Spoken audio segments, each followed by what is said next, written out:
तो इस देश आगे होगा क्या? पता नहीं नाविका जी, मुझे तो कोई आइडिया है नहीं है क्या नेता आपस में बातचीत करते हैं, को बीजेपी के हो कांग्रेस के हो।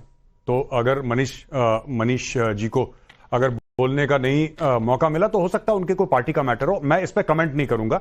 मैं सिर्फ एक बात कहना चाहता हूं कि आई टुडे पहली बार टेलीविजन में मैं इतने साल से आ रहा हूं और मैंने हर मोड़ पे असदुद्दीन ओवैसी साहब को अपोज करा है। आज मैं पहली बार कह रहा हूं आई एम विथ यू। आपने बिल्कुल ठीक बोला। पाकिस्तान के साथ हमारी टीम आतंकवादियों के साथ खेलेगी। ये शाहीन शाह अफरीदी दो कौड़ी के लोग हैं, इनके साथ हमारी टीम खेलेगी। बिल्कुल ठीक करा ओवैसी साहब ने। I support him, very well said. और सरकार को रोकना चाहिए। यहां पे जो भी बीजेपी के प्रवक्ता बैठे हैं, मैं उनसे ये कहना चाहता हूं, सरकार अगर आप पानी रोक सकते हैं, अगर आप फ्लाइट रोक सकते हैं, अगर आप ट्रेड रोक सकते हैं, अगर आप पीपल टू पीपल कॉन्टैक्ट रोक सकते हैं, तो आप क्रिकेट भी रोक सकते हैं। कि बीसीसीआई कोई ऑटोनोमस बॉडी है, ऐसा वैसा कुछ नहीं। एक आदेश जाएगा, कहानी खत्म हो जाएगी। We will not play with Pakistan. क्या मजबूरी है? क्या हो गया? कितने पैसे का नुकसान हो गया? ये कौन है? दो कौड़ी के देशों के साथ हम लोग क्या ये क्यों जरूरी है पाकिस्तान? क्योंकि बीसीसीआई को पैसे कमाने हैं इसलिए? Absolutely terrible. और मैं जो ओवैसी साहब ने बोला बिल्कुल ठीक बोला है। I support him 100%।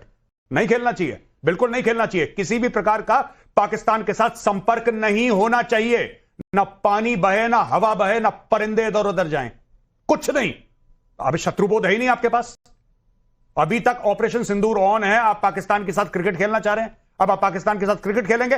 पाकिस्तान को आपके पैसे में इंटरेस्ट नहीं है। अगर आपको यह गलतफहमी है कि पाकिस्तानी फौज को आपके बीसीसीआई के पैसों में इंटरेस्ट है, वो इसको देखता है नॉर्मलाइजेशन स्ट्रेटजी। वो कहेगा कि ये तो भारत की फौज है, ये तो भारत की सरकार है जो हमारे ऊपर हमला करती है। लेकिन भारत के लोग देखिए कितने अच्छे हैं। वो हमारे साथ खेल खेलना चाहते हैं, वो हमारी फिल्मों में एक्टिंग करना चाहते हैं, हमारे कलाकारों को अपनी फिल्मों के लिए बुला रहे हैं। वो कह रहे हैं कि साहब गाने गाओ। तो भाई, why are you allowing this relationship with Pakistan to normalise when you know that it's a terrorist country? मुझे एक बात समझ में नहीं आती। और कोई गलत नहीं बोला ओवैसी साहब ने, कोई गलत नहीं बोला। उन्होंने बिल्कुल ठीक बोला है। ये निकालो पाकिस्तान में वहां से। I don't know why we are playing cricket with them. बिल्कुल। और ये सवाल पब्लिक भी पूछ रही है। और सवाल प्रियंका भारती जी आपके लिए है। सुरेंद्र नाथानी का धनबाद से सवाल है। सूरज और जुगनू में कोई बराबरी नहीं, लेकिन जुगनू सूरज से इसलिए उलझता है ताकि वो चर्चा में बना रहे। क्या यही विपक्ष के साथ हो रहा है, इसलिए ये पीएम मोदी से भिड़ते रहते हैं? बड़ा अच्छा सवाल है, जवाब दीजिए प्रियंका जी। इसीलिए मुझे लगता है कि प्रधानमंत्री मोदी जी को जुगनू कहा गया है। पर खैर कोई बात नहीं, सवाल पर आते हैं। मसला यह है कि आज पूरे स्पीच में प्रधानमंत्री जी ने 3 शब्दों का इस्तेमाल किया, चाइना, पाकिस्तान, कांग्रेस। और मुझे लगता है कि देश की कोई 3 दुश्मन है, सबसे बड़े 3 दुश्मन है, तो वो है चाइना, पाकिस्तान और भाजपा। क्योंकि इन तीनों के बीच में एक लव ट्रायंगल है। पाकिस्तान से इसलिए लव ट्रायंगल है भाजपा का, क्योंकि आप देख लीजिए कि जो जिन्ना के नाते थे उनके फंड से एस्टैब्लिश हो गई भाजपा।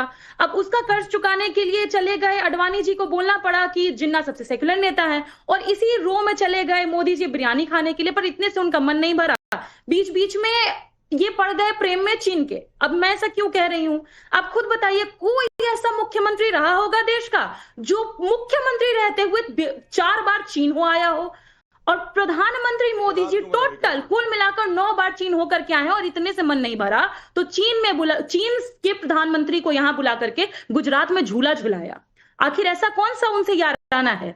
और इतना ही नहीं, आप मुझे खुद बताइए कि गलवान घाटी पर जब हमारे जवानों के साथ चीनी जवान कन्फ्रंट कर रहे थे, हमारे 20 जवान शहीद हुए, प्रधानमंत्री जी ने क्लीन चिट दिया था चीन को। क्या बोले थे? कोई नहीं घुसा हमारे क्षेत्र में। ये कहना ही चीन को क्लीन चिट देना था। तो आपने तो हमेशा देश के खिलाफ काम किया है। और इतना आप मुझे ये बताइए, आज भी नाम लिया था राहुल जी ने, खास तौर पर हमारे Indian defence attache captain Shiv Kumar का। कैप्टन शिव कुमार ने भी कहा था ना, इन्होंने सत्ता के लोगों ने आर्मी के हाथ बांध रखे थे, इसीलिए कुछ एयरक्राफ्ट हमारे तबाह हुए, वरना वो भी तबाह नहीं होते। अरे प्रियंका भारती जी, अभी मेजर जो यहाँ बैठे हैं उन्होंने भी कहा कि शाहिद अफरीदी जैसे 2% के लोग भारत को पानी पीकर गाली देते हैं।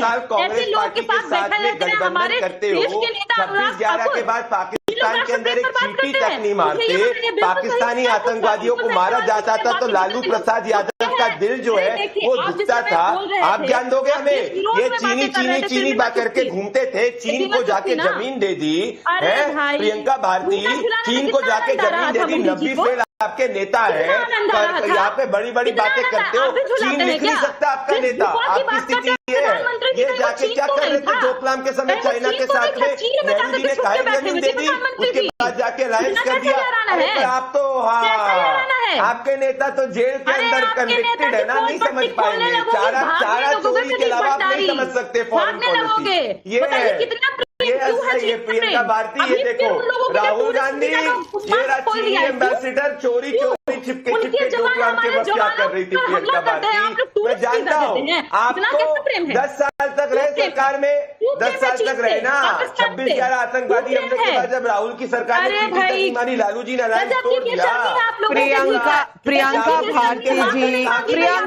भारती जी, बिहार तो चला नहीं आपसे, जंगल राज सारे दुनिया ने देखा, लेकिन कूटनीति क्या होती है, शायद इस पर चैट जीपीटी का नॉलेज ले लीजिए, अश्विनी जी थोड़ा बहुत दे देंगे।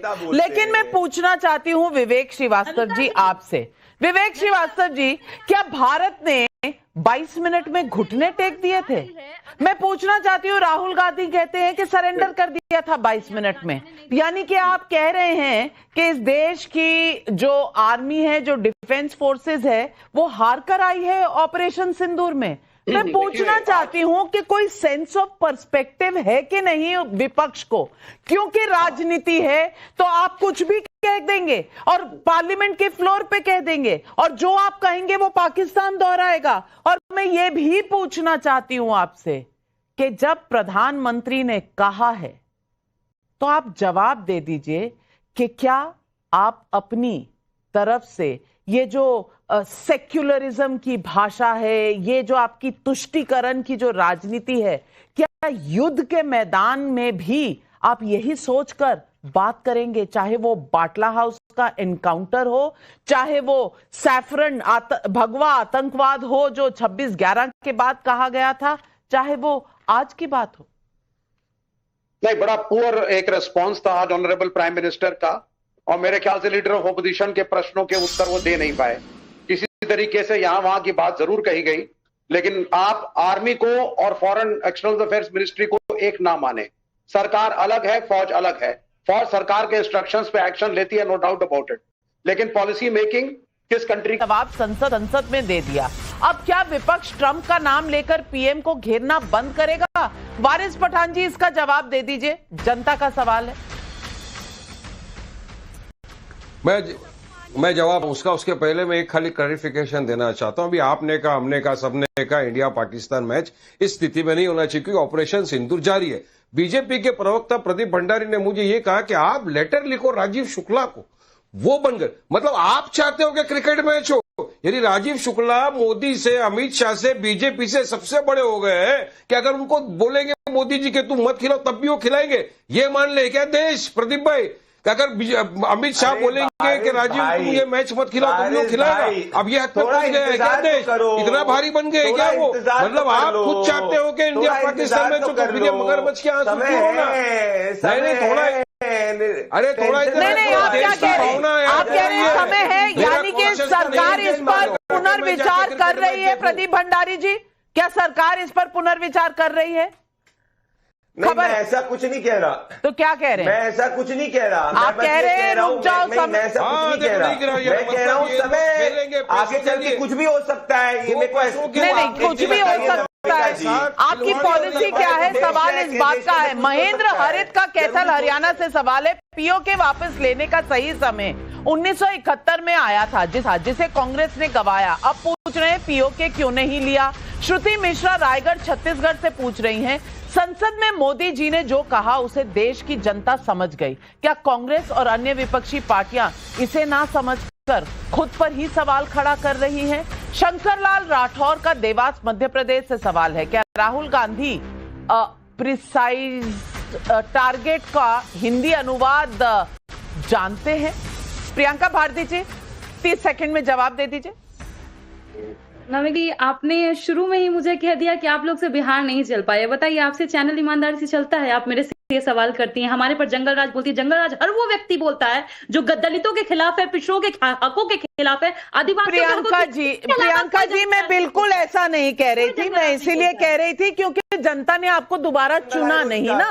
अगर आप बहुत अच्छा काम होती तो जनता चुनती ना। मैं तो जनता के वर्डिक्ट को सर्वोपरि मानती हूँ। नहीं कर सकती है तो आपको थोड़ा और पढ़ने लिखने की जरूरत है। ओहो, प्रियंका भारती जी, जितनी आपकी उम्र नहीं है उतनी देर मेरी पत्रकारिता को हो गए हैं, लेकिन आप कह रही हैं तो मैं पढ़ाई फिर से शुरू कर देती हूँ। 2005 के बाद आप कब आए थे? वो 1 साल के लिए आए थे, वो भी नीतीश कुमार जी यहाँ साथ छोड़ के वहां चले गए, फिर आपकी सरकार चली गई और अब आप मुझे हिदायत दे रही हैं। कोई बात नहीं, आपका हक है, आप नेता हैं, मैं तो बस एक पत्रकार हूँ। पत्रकार हूँ तो कुछ कहना मेरा। फ्रीडम ऑफ स्पीच की आप बात करती हैं, मुझे लगता है इस देश का संविधान मुझे कुछ भी कहने की इजाजत देता है। फ्रीडम ऑफ स्पीच मेरी भी है, तो मैं इतना कहूंगी। लेकिन